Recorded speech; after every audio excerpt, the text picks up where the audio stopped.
Hoje o mundo está cheio de explosões, colunas de fumaça preta subindo ao céu, paredes de casas residenciais desmoronadas e notícias sobre mortes de pessoas completamente desconhecidas para nós, com nomes exóticos. Por exemplo, hoje ficou conhecido que Israel eliminou aquele que planejou e organizou o bloqueio do Estreito de Hormuz. O comandante da Marinha da Guarda Revolucionária Islâmica, almirante Alizadeh Angiri, e seus principais subordinados foram eliminados no porto de Bandar Abbas. E embora a cobertura sobre o fato de que mais um inimigo foi destruído seja, claro, positiva, ainda assim estamos falando sobre o sofrimento dos parentes, filhos, esposas e amigos. Por isso dá vontade de falar sobre fatos que não envolvam sangue ou mortes. E também queremos que esses acontecimentos sejam otimistas, que transmitam uma energia positiva. Senhoras e senhores, é claro que não quero que nenhum de vocês relaxe ou perca a vigilância, mas hoje recebemos dados totalmente novos que indicam que as próximas eleições de meio de mandato podem se tornar um dos maiores abalos políticos de toda a história recente dos Estados Unidos. E isso a favor de Donald Trump e dos republicanos. Entendam, ao longo de praticamente toda a história americana, o partido político do presidente em exercício quase sempre perdia cadeiras na Câmara dos Representantes nas eleições de meio de mandato. As exceções a essa, bem quase uma regra, a essa tendência, são extremamente raras. Se a Casa Branca está com os democratas, eles perdem a Câmara. Se a Casa Branca é dos republicanos, eles costumam perder a Câmara nas eleições de meio de mandato. E é justamente por causa dessa tendência que muitas pessoas em todo o país, bem, a maioria dos especialistas, esperam que os republicanos percam completamente o controle da Câmara dos Representantes. Nas próximas eleições de meio de mandato em novembro deste ano, ou seja, daqui a apenas alguns meses. Antes de nos aprofundarmos nesse assunto, ainda algumas notícias relacionadas aos frontes, combates, negociações e diplomacia. Ou seja, Putin, por exemplo, declarou que sabe quando o conflito no Oriente Médio vai terminar. Os Estados Unidos e Israel foram temporariamente excluídos da lista de alvos. Bem, lista de alvos. Soa bem, não é? Essa lista foi criada para eliminar toda a liderança do governo iraniano. Durante as negociações, o chefe do Ministério das Relações Exteriores e o presidente do Parlamento do Irã foram removidos da lista, confirmando indiretamente com quem exatamente eles estão negociando. Ou seja, enquanto eles estão negociando, podem dormir tranquilos. Mas será que vão conseguir dormir tranquilos se as negociações não derem certo? Ninguém vai garantir isso para eles, claro. Forças armadas da Ucrânia atacaram Moscou e 12 regiões da Rússia. A Defesa Aérea da Federação Russa declarou que destruiu 125 drones. A Ucrânia, aliás, atingiu o quebra-gelo de combate Purga na região de Leningrado e o complexo de mísseis costeiros Bastion M na Crimeia. Segundo as Forças Armadas da Ucrânia, novamente com dados vindos da Ucrânia, em um dia foram eliminados 1.210 militares russos. As perdas totais da Rússia, incluindo esses 1.210 soldados, somaram 1.292.170 pessoas, e a Rússia, em resposta, destruiu a barragem no rio Seversky Donets. Os estoques de água nas áreas afetadas vão durar cerca de 2 semanas. A guerra continua com a mesma intensidade. A pausa nas negociações faz sentido, já que o foco está no Irã. Para a Ucrânia, isso é perigoso, pois a atenção e recursos do Ocidente mudaram de direção. Zelensky foi para a Arábia Saudita, é óbvio. Estão buscando novos apoios. Continua a divisão entre Trump e a liderança da União Europeia. Entendi, Trump diz que esses aliados já não são mais nossos aliados. Depois que os europeus disseram que a guerra com o Irã não é a guerra deles, chamou a operação no Irã de um teste para a OTAN quanto a, bem, nós diríamos quanto à coragem. Mas ele disse quanto ao apoio aos Estados Unidos, acho que os europeus estão brincando com fogo. Se eles estão contando que em novembro as eleições vão colocar os democratas no Congresso e que o Trump não vai ter, digamos, força para reagir. Agora vamos falar sobre o fato de que eles parecem estar enganados. Como já disse, hoje recebemos informações totalmente novas, que de fato viram essa tendência política de cabeça para baixo, se é que podemos chamá-la assim. Além disso, há várias notícias importantes sobre as eleições de meio de mandato que precisamos conversar, para realmente entendermos para onde estamos indo e o que está acontecendo. Então saiu uma nova pesquisa da empresa Zogby Strategies, Que pesquisa é essa? É a classificação geral do partido antes das eleições para o Congresso. E o resultado é surpreendente. Os republicanos estão atrás dos democratas por 0,5%. Eu diria até assim, só 0,5%. Por que isso é importante? Eles estão atrás, você pode dizer. Porque Zogby, esse é o Zogby Strategies, é um conglomerado sociológico super liberal que os democratas adoram. Por quê? Porque em 2024 ele dava para Kamala Harris uma vantagem de 3,7 pontos percentuais sobre Trump. Entende, né?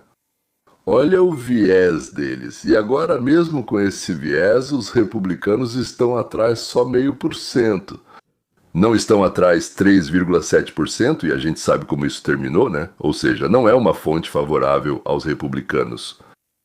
Pelo contrário, e mesmo assim, até essa pesquisa agora mostra que a diferença entre os partidos é insignificante, só 0,5%. Segundo o autor, o establishment democrata está em pânico agora.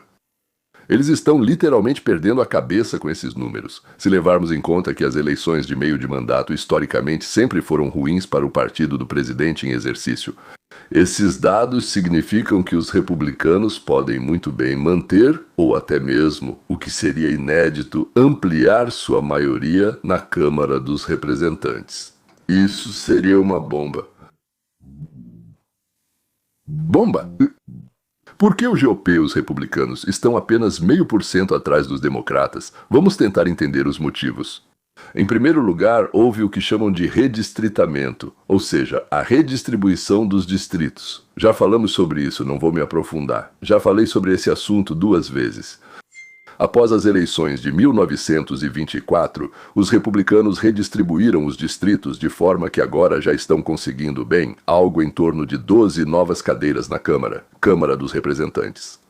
Enquanto os democratas conseguiram apenas 6, isso dá ao GOP, aos republicanos, uma vantagem antes mesmo de alguém votar em qualquer coisa?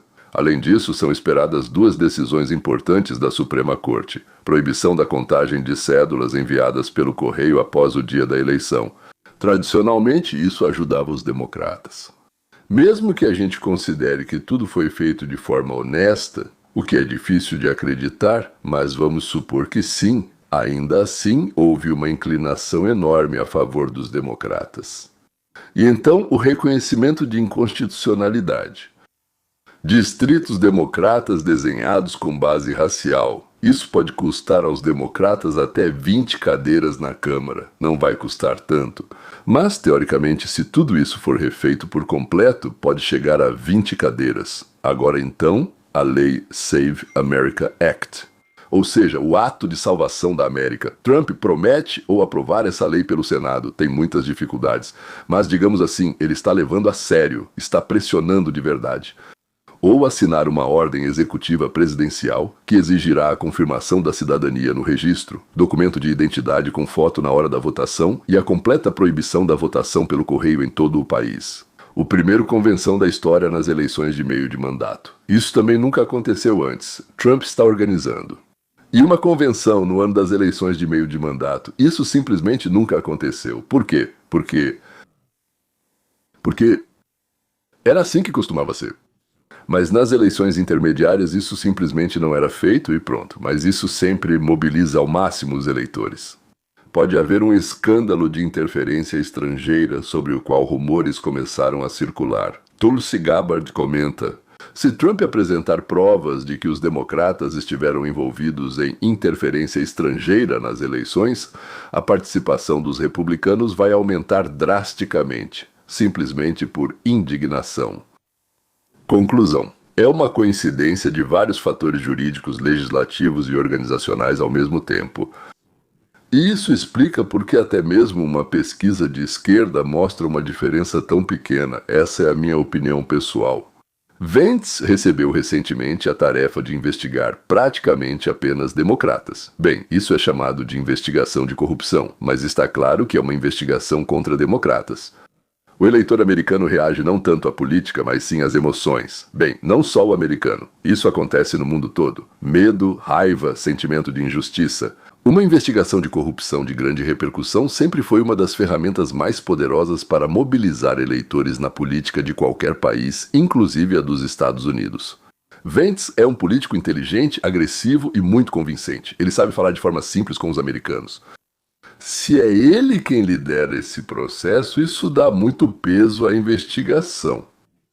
Isso já não é apenas retórica política, isso é ação. Na minha avaliação, uma investigação desse tipo funciona em duas direções.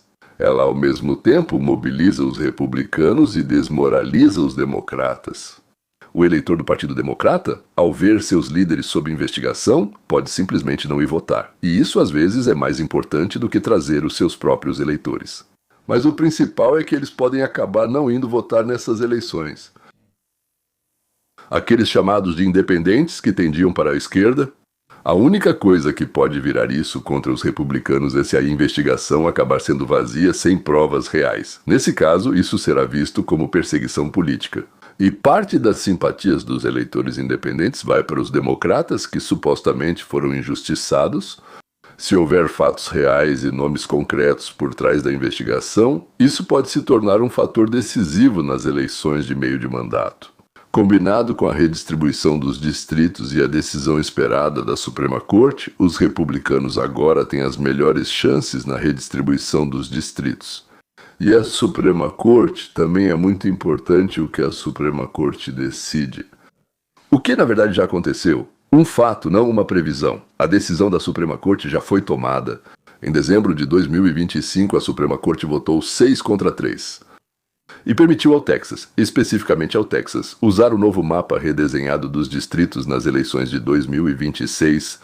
Os republicanos esperam ganhar até 5 cadeiras extras só no Texas. Por que eles redesenharam os distritos? Porque eles foram criados pegando um pedaço daqui, um pedaço dali, outro pedaço de lá, para juntar tudo em um distrito, digamos assim, só de latinos, ou só de negros, ou maioria de latinos, ou de negros, e convencer eles a votar nos democratas, ou seja, criando absolutamente distritos fantásticos que não têm nenhum sentido administrativo ou geográfico, só para que, bem, os democratas digam que estão dando voz, sabe, para as minorias.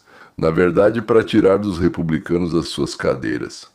Bem, tirar dos democratas tipo 12 a 20 lugares, para ser sincero, isso é praticamente impossível. Isso é um exagero, mas a situação real é essa. Os republicanos desenharam os distritos. No Texas, Missouri, Carolina do Norte, isso é um ganho de tipo 10 a 12 lugares. Os democratas responderam redesenhando na Califórnia, Illinois, Maryland. Ou seja, é praticamente o oposto, né? Um ganho de 5 a 7 lugares. No total, segundo a análise dos especialistas do New York Times, os republicanos estão com saldo positivo. Aproximadamente em tipo 6 a 10 lugares, não em 12 a 20, então as probabilidades para cada ponto. O mapa do Texas está em vigor em 2020. No ano, 95% de probabilidade, 5% só para o caso de algo maluco acontecer. Então, a decisão já foi tomada. Agora os republicanos ganham mais 5 cadeiras no Texas, bem, digamos 80%. Algo assim por algum motivo não aconteceu, porque aconteceu alguma coisa com o Partido Republicano, e o povo foi votar de uma forma diferente do que prevemos hoje, mas mesmo assim, então é muito provável que haja mais 5 cadeiras no Texas. A Suprema Corte cancela todos os distritos raciais no país. Bem, vamos dar 20% para isso, porque em princípio isso é possível. Mas antes das eleições é improvável. O ganho líquido para os republicanos com essa mudança toda, ou seja, de 6 a 10 cadeiras a mais por causa disso, vão para os republicanos. E vamos dar 75% para isso. Simplesmente por isso. Porque, bem, de novo, tudo pode dar errado de alguma forma, e assim por diante. Minha conclusão: a redistribuição dos distritos realmente ajuda os republicanos. Isso não é teoria, isso já é um fato. Mas o número de 12 a 20 cadeiras perdidas pelos democratas é um cenário otimista, não uma garantia. O ganho real dos republicanos do GOP provavelmente será de 6 a 10 cadeiras, levando em conta as ações de resposta dos democratas em outros estados. Isso é mais do que suficiente para manter a maioria na Câmara dos Representantes. Agora, é claro que a guerra no Irã influencia as eleições. Até agora, isso tem um impacto negativo para os republicanos. E mesmo tendo esse impacto negativo, os republicanos estão atrás por apenas 0,5%. Os dados mostram que a aprovação de Trump já caiu para 36%. Não escolhem Trump, mas o índice de aprovação mostra o entusiasmo do povo. Vocês chegam pelo menos ao segundo mandato. 59% dos americanos não aprovam a guerra. Isso é um sinal de alerta para o GOP, porque nas eleições de meio de mandato vence o partido cujos eleitores estão mais irritados e motivados. Existem 3 cenários. Primeiro cenário: vitória rápida. Digamos nas próximas 2 semanas até o final de abril, uma vitória no Irã. Se Trump chegar a um acordo com o Irã, declarar vitória e retirar as tropas. Isso é uma grande vantagem. Os americanos gostam de vencedores. A popularidade aumenta drasticamente. Os eleitores republicanos vão às urnas motivados. Essa é uma fórmula comprovada historicamente. Lembre-se do Bush depois da Primeira Guerra do Golfo Pérsico. Segundo cenário, uma guerra prolongada. O que isso significa? Praticamente não diminui até outubro ou novembro de 2026. Isso é uma catástrofe para os republicanos. Alta da gasolina, perdas militares e notícias constantes da linha de frente desmoralizam moderados e mobilizam democratas. É exatamente esse cenário que agora é o mais perigoso para os republicanos. Cenário 3. Isso é tanto uma vitória quanto uma revelação comprometedora. Se a guerra terminar e Trump apresentar provas de que os democratas estavam ligados ao regime iraniano, essa é a tempestade perfeita a favor dos republicanos. Praticamente impossível perder a eleição. É uma vantagem enorme. O fator-chave, no entanto, é a economia. A guerra afeta as eleições mais pelo bolso do eleitor do que diretamente. O Estreito de Hormuz está parcialmente bloqueado. Os preços do petróleo e da gasolina sobem. Se até o outono de 2026 os americanos pagarem $1,50 a mais pela gasolina que atualmente, os republicanos perderão muitos eleitores independentes, independentemente dos sucessos militares. A guerra com o Irã é a principal variável das eleições de meio de mandato de 2026. Ela supera a redistribuição dos distritos, as pesquisas e as investigações de Vance. Todo o resto é secundário. Se Trump encerrar a guerra rapidamente e de forma convincente, os republicanos podem obter um resultado histórico. Se a guerra se prolongar, todas as vantagens da redefinição dos distritos pela Suprema Corte podem não ser suficientes. Mas agora, o que mais Trump está fazendo para realmente contribuir para a vitória? Trump é o único político na América moderna que reúne dezenas de milhares de pessoas em comícios eleitorais. Isso tem um efeito concreto e mensurável. Em primeiro lugar, a cobertura da mídia. Cada comício de Trump recebe tempo de transmissão em todos os canais, até mesmo nos hostis. Até a CNN e a MSNBC são obrigadas a mostrar. Por que isso é publicidade gratuita valendo bilhões de dólares? É uma mobilização emocional gratuita. A pessoa que participou de um comício do Trump volta para casa animada. Ele liga para os amigos, convence os vizinhos, lidera os eleitores passivos. Isso é chamado de efeito multiplicador. Um participante ativo, um eleitor ativo, traz consigo 2 ou 3 passivos. Em terceiro lugar, é um sinal para os candidatos. A presença de Trump ao lado do candidato republicano nos Estados Unidos eleva imediatamente o clima emocional. Então o candidato estava pronto. O apoio de Trump nos círculos republicanos ainda funciona como um chancela de ouro. O apoio de Trump ainda é forte entre republicanos. Ao chegar aos Estados Unidos e apoiar candidatos do partido, ele faz algo inédito. Normalmente, eleições de meio de mandato têm baixa participação, principalmente entre republicanos mais jovens e menos ativos politicamente. Uma grande convenção resolve exatamente esse problema. Ou seja, se reunir o povo antes de ir votar, como é feito a cada 4 anos, ele aceita e cria a sensação de que essas eleições são tão importantes quanto as presidenciais. Se Trump conseguir transmitir essa mensagem, a participação dos republicanos pode aumentar em 35%. Esse é um número enorme. Em 2018, os democratas venceram as eleições de meio de mandato em grande parte porque sua base estava mais irritada e motivada. A participação dos democratas aumentou 12% em relação a 2014. Os republicanos também cresceram, mas não o suficiente. Agora Trump tenta repetir isso, mas de modo invertido. gerar a mesma mobilização emocional em sua própria base. Ele tem ferramentas para isso que nenhum dos líderes anteriores do partido tinha nas eleições de meio de mandato. O comício e as convenções darão aos republicanos cerca de mais 24 pontos percentuais. A presença em distritos-chave é um efeito real e significativo, mas só funciona em conjunto com outros fatores. Como já dissemos muitas vezes, o fim rápido da guerra, preços estáveis da gasolina e a ausência de grandes escândalos dentro do Partido Republicano. É aqui que chegamos ao Tucker e sua coorte, que podem criar esse escândalo de propósito para impedir os republicanos conseguir o Congresso. Sim, senhores, isso também é possível.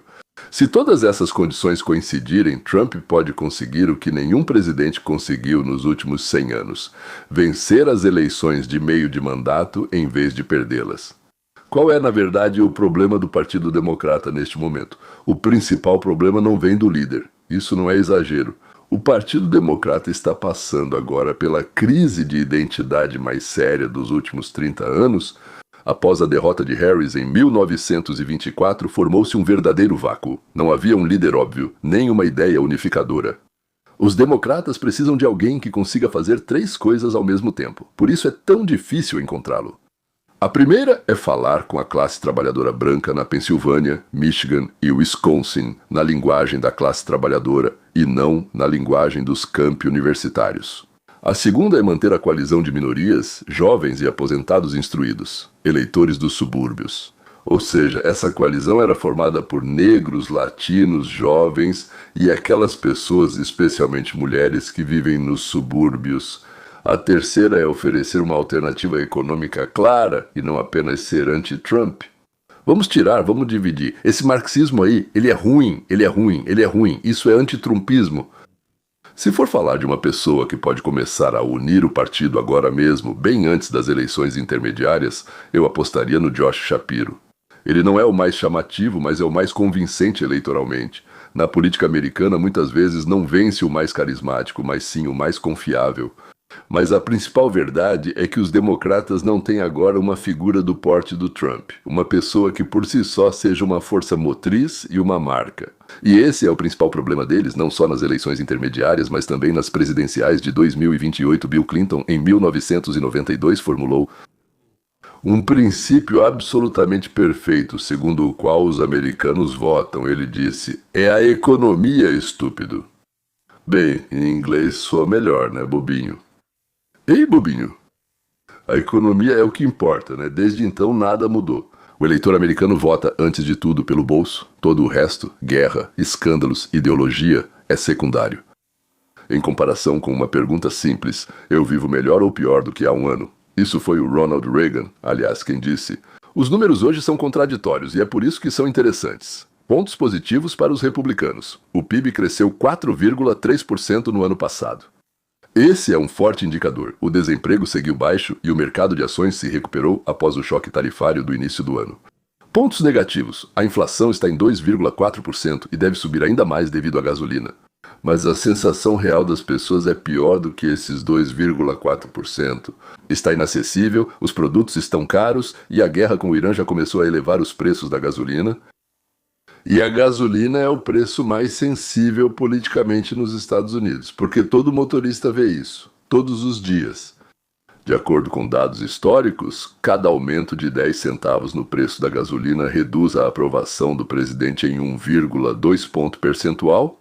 Se o Estreito de Armutski permanecer parcialmente bloqueado até o outono, os preços da gasolina podem subir. Eles podem aumentar de 50 a 80 centavos em relação ao nível atual.